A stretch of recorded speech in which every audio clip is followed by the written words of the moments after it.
So Mangalagiri నియోజకవర్గంలో ఏ party గెలవనుంది, ఏ అభ్యర్థి గెలవనుండో కూడా ఒక చర్చనీయాంశంగా మారింది. సో అక్కడ కూడా నువ్వా నేనా అంటూ కూడా ఆ పోటీ కొనసాగుతుంది. సో వాళ్ళ ఆ అభ్యర్థుల ఆ జ్యోతిష్యం చెప్పే ప్రయత్నం చేద్దాం. ఎందుకంటే అక్కడ ఎవరు గెలుస్తారో మన ఆ ప్యారెట్ చిలుక ద్వారా తెలుసుకుందాం. ఎందుకంటే వారి జ్యోతిష్యం ఏ విధంగా ఉంది. సో ఫస్ట్ మనతో పాటు గురూజీ గారు ఉన్నారు. గురూజీ నమస్తే. నమస్కారం.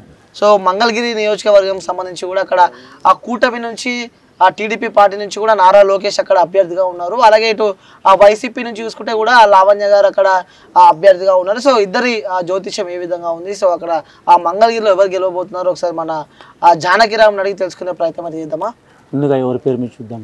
సో ఇక్కడ ముందుగా మంగళగిరి నుంచి వైసీపీ అభ్యర్థి లావణ్య గారి జాతకం ఒకసారి మనం చూద్దాం. అధికార పక్షం వైసీపీ తరపు నుంచి లావణ్య గారి జ్యోతిష బలం మంగళగిరి నియోజకవర్గం. ఆమె జ్యోతిష బలం ఎలా ఉంది, కలిసి వస్తా కలిసి రా చూడు జానకిరామ్.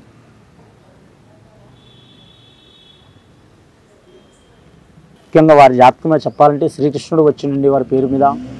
అని వారి జాతకానికి చూడాలంటే మాత్రం చాలా వరకు మీకు రాజకీయ రంగంలో మాత్రం కలిసి వచ్చే అవకాశం ఉన్నదండి.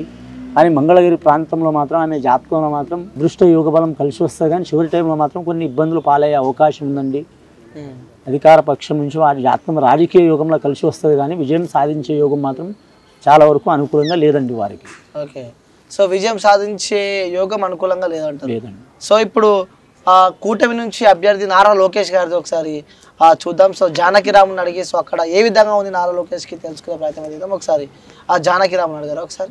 తెలుగుదేశం పార్టీ తరపు నుంచి నారా లోకేష్ గారి జ్యోతిష బలం ఎలా ఉంది, కలిసి వస్తా రాదా మంగళగిరి ప్రాంత యోగ బలం నుంచి, నియోజకవర్గ యోగం నుంచి నారా లోకేష్ గారి జ్యోతిష బలం చూడు జానకిరామ్. వినాయకుడు వచ్చిండి వారి జాతకంలో, విఘ్ననాయకుడు వారి జాతకంలో. రాజకీయ రంగం నుంచి మాత్రం చాలా ఆటంకాలు వచ్చినాయి వారికి. వారి జాతకంలో చూడాలంటే మాత్రం చాలా ఇబ్బందులు పడుతూ ఒక దారికి వచ్చిన అవకాశం ఉంది వారి జాతక బలంలో. ఒక టైంలో మాత్రం అనుకోకుండా చేతులు అదృష్టం పెట్టినట్టు అనుకున్నారండి. ఇప్పుడైతే వారు చాలా వరకు అయితే హార్డ్ వర్క్ చేస్తున్నారు. అలాగే ఈ నియోజకవర్గం నుంచి వారు పోటీ చేస్తున్నారు. మంగళగిరి ప్రాంతం నుంచి తప్పకుండా విజయం సాధించే అవకాశం అయితే ఉందండి వారి జాతకం. ఓకే, ఈసారి మంగళగిరిలో నారా లోకేష్ గెలవబోతున్నారు, గెలిచే అవకాశం ఉందండి. వినాయకుని పెళ్లి కూడా ఆటంకాలు తప్పలేవు. అలాగే వారికి అలాగే ఆటంకాలు వచ్చినాయి. 1-2 సార్లు, ఈ 3వ సారి మాత్రం కలిసి వచ్చే అవకాశం ఉన్నదండి. ఓకే, అంటే కొన్ని సర్వేలలో కూడా మళ్ళీ లావణ్య గెలుస్తుంది అంటున్నారు. సో ఇక్కడైతే నారా లోకేష్ గారు గెలుస్తారు అని చెప్పి కూడా ఇక్కడ జ్యోతిష్యం చెప్పబడుతుంది. సో మనం ఇక వేచి చూద్దాం. ఎందుకంటే ఇక్కడ ఆ మంగళగిరి నియోజకవర్గం కూడా ఒక ప్రతిష్టాత్మకంగా తీసుకుందని చెప్పుకోవచ్చు. ఎందుకంటే ఆ చంద్రబాబు నాయుడు కొడుకు ఇక్కడ ఆ నారా లోకేష్ గతంలో కూడా అదే నియోజకవర్గం నుంచి తాను ఓడిపోవడం జరిగింది. సో మళ్ళీ అక్కడి నుంచే పోటీ చేస్తున్నారు.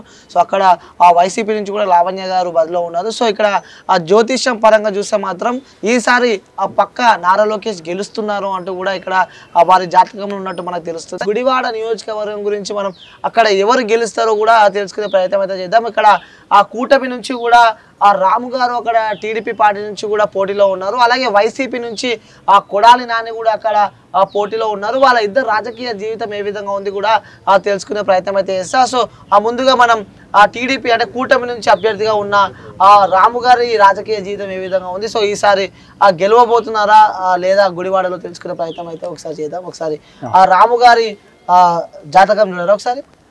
వెలిగండ్ల రాములు గారి జ్యోతిష బలం కూటమి తరపు అభ్యర్థి. వారి జాతక బలం రాజకీయ జీవితంలో ఎలా ఉంది, కలిసి వస్తా రాదా, అది నియోజకవర్గం నుంచి గుడివాడ వర్గం నుంచి చూడు జానకిరామ్.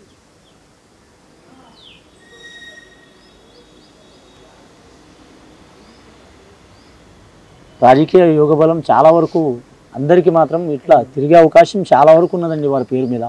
మొత్తం సర్వ ప్రాంతాలు తిరిగే అవకాశం ఉంది. చాలా వరకు మాత్రం ఇబ్బందులు ఎదురయ్యే అవకాశం ఉన్నది. వెలిగండ్ల రాము గారి జ్యోతిష బలంలో చూడాలంటే మాత్రం రాజకీయ రంగంలో మాత్రం వారి జాతకంలో మాత్రం ప్రజలకు మాత్రం సహకారం చేసే అవకాశం ఉంది. అధికారం వచ్చినా రాకపోయినా అని కూటమి తరపు నుంచి చివరి వరకు మాత్రం కొనసాగే అవకాశం ఉంది. కానీ త్రుటిలో విజయం మాత్రం అపజయం పాలయ్యే అవకాశం ఉందండి. విజయం మాత్రం ఏరి వారికి గురించే అవకాశం ఉందండి వారి జాతకం. ఓకే, సో చివరిగా చేజారిపోయే అవకాశం ఉంది జాతక పరంగా చూస్తే అంటారు. సో ఇప్పుడు వైసీపీ నుంచి కొడాలి నాని రాజకీయ జీవితం అలాగే జాతక విధంగా ఉంది, ఒకసారి చెప్పండి ఒకసారి మాకు. జానకిరామ్ వైసీపీ తరపు నుంచి కొడాలి నాని గారి జ్యోతిష బలం ఎలా ఉంది, గుడివాడ నియోజకవర్గం తరపు నుంచి కొడాలి నాని గారి జ్యోతిష బలం మరి జాతకంలో చెప్పాలంటే విష్ణు ఈశ్వర్ బ్రహ్మ వచ్చినండి. అలాగే విఘ్నేశ్వరుడు వచ్చిండు.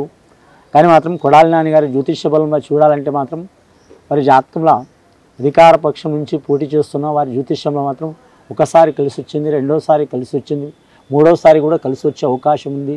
వారి జాతకంలో మాత్రం ఇదివరకు కంటే మాత్రం ఇప్పుడు కొద్దిగా మాత్రం వారికి ఇబ్బందులు ఎక్కువ ఎదురయ్యే అవకాశం ఉందండి వారి పేరు మీద.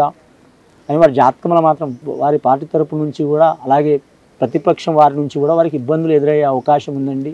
కానీ లాస్ట్ ఘడియలో మాత్రం వారు గట్టెక్కే అవకాశం ఉందండి, విజయం సాధించే అవకాశం ఉందండి. ఓకే, గుడివాడ నుంచి మళ్ళీ కొడాలి నాని గెలవబోతుంటారు, గెలిచే అవకాశం కనిపిస్తుందండి. అధికార పక్షం కావచ్చు, ప్రతిపక్షం కావచ్చు, వారి తరపు నుంచి వీరికి ఇబ్బందులు వచ్చే అవకాశం ఉందండి. ఓకే, సో గన్నవరం నియోజకవర్గానికి సంబంధించి కూడా మళ్ళీ ఆ కొడాలి నాని గెలిచే అవకాశాలు పెద్ద ఎత్తున ఉంటాయంటూ కూడా తన జాతకం చూసుకుంటే కూడా కొన్ని అడ్డంకులు ఉంటాయి. కానీ మళ్ళీ ఈసారి గన్నవరంలో ఆ కొడాలి నాని గెలవబోతున్నారు. చీపురుపల్లి నియోజకవర్గం సంబంధించి కూడా ఆ కూటమి అభ్యర్థిగా కూడా ఆ వెంకట్రావు ఉన్నారు, అలాగే ఆ వైసీపీ అభ్యర్థిగా కూడా బొత్స సత్యనారాయణ గారు ఉన్నారు. సో వీళ్ళిద్దరు రాజకీయ జీవితం ఏ విధంగా ఉంది, సో ఎవరు గెలిచే ఆ యోచనలు ఎక్కువ ఉన్నాయి, ఒకసారి అడిగి తెలుసుకునే ప్రయత్నం చేద్దాం. సో ఒకసారి మన రాముని అడిగి ఒకసారి చెప్తారా ఎవరు గెలుస్తారు? జానకిరామ్ని అడిగి చూద్దామండి. జానకిరామ్ అడిగి కూటమి తరపు నుంచి కళా వెంకట్రావు గారి జ్యోతిష్య బలం ఎలా ఉంది చూడు. చీపురుపల్లి ప్రాంతం, విజయనగర డిస్టిక్ ప్రాంతం యోగ బలం చూడు.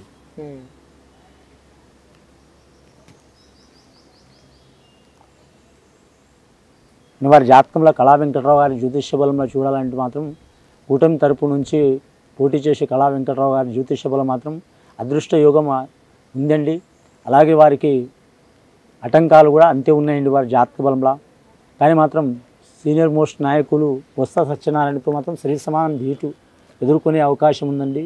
చివరి టైంలో మాత్రం అప్పజయం పాలయ్యే అవకాశం ఉందండి వారి జాతకం. ఓకే, నువ్వా నేను ఆట కూడా ఢీ కొడతారు, కానీ చివరిగా రాజకీయం పరంగా చూసుకుంటే మాత్రం జ్యోతిష్యం తక్కువ, అక్కడ గెలిచే యోచనలు తక్కువ ఉన్నాయని చెప్పి చెప్తున్నాం. సో ఇప్పుడు మనము వైసీపీ అభ్యర్థి ఆ బొత్స సత్యనారాయణ గురించి వారి రాజకీయ జీవితం ఏ విధంగా ఉంది, సో జాతకం ఏ విధంగా ఉంది తెలుసుకునే ప్రయత్నం చేద్దాం. ఒకసారి ఆ సత్యనారాయణ గురించి ఒకసారి జానకిరామ్ని అడిగి. వైసీపీ పార్టీ తరపు నుంచి బొత్స సత్యనారాయణ గారి జ్యోతిష్య బలం చీపురుపల్లి ప్రాంతం నుంచి జాతక బలం ఎలా ఉంది చూడు. జానకిరామ్ చీపురుపల్లి ప్రాంతం నుంచి మాత్రం బొత్స సత్యనారాయణ జ్యోతిష బలం చూడాలంటే మాత్రం శ్రీకృష్ణుడు వచ్చిండండి, భక్తాంజనేయ స్వామి వచ్చిండు, శ్రీకృష్ణుడు అపర మేధావులు, అపర చాణక్యులు, రాజకీయ రంగంలో మాత్రం అనేక యోగ బలం నడిచిన వారు. కానీ మాత్రం పార్టీ పరంగానే కాకుండా మాత్రం ప్రజల పరంగా మాత్రం ఆలోచించే వ్యక్తి వారి జాతక బలంలో. అధికారంలో ఉన్నా లేకున్నా ఒకటే రకంలో నడిచే అవకాశం యోగ బలంలో ఉన్నదండి. అని బొత్స సత్యనారాయణ యోగ బలంలో మాత్రం చివరి టైంలో మాత్రం వారి మాత్రం ఇదివరకు మాత్రం చాలా 1-2 సార్లు కలిసి వచ్చింది. కానీ చివరి వరకు వారికి మాత్రం మెజారిటీ తక్కువ స్థానంలో మాత్రం గెలిచే అవకాశం ఉందండి బొత్స సత్యనారాయణ గారు జ్యోతిష బలం. ఓకే, జ్యోతిష్య పరంగా చూసుకుంటే మాత్రం అక్కడ బొత్స సత్యనారాయణ చీపురుపల్లి నియోజకవర్గం సంబంధించి కూడా చాలా తక్కువ ఓటింగ్తో కూడా గెలిచే యోచనలు ఉంటాయంటూ కూడా మనకి గురూజీ గారు చెప్పడం జరిగింది. సో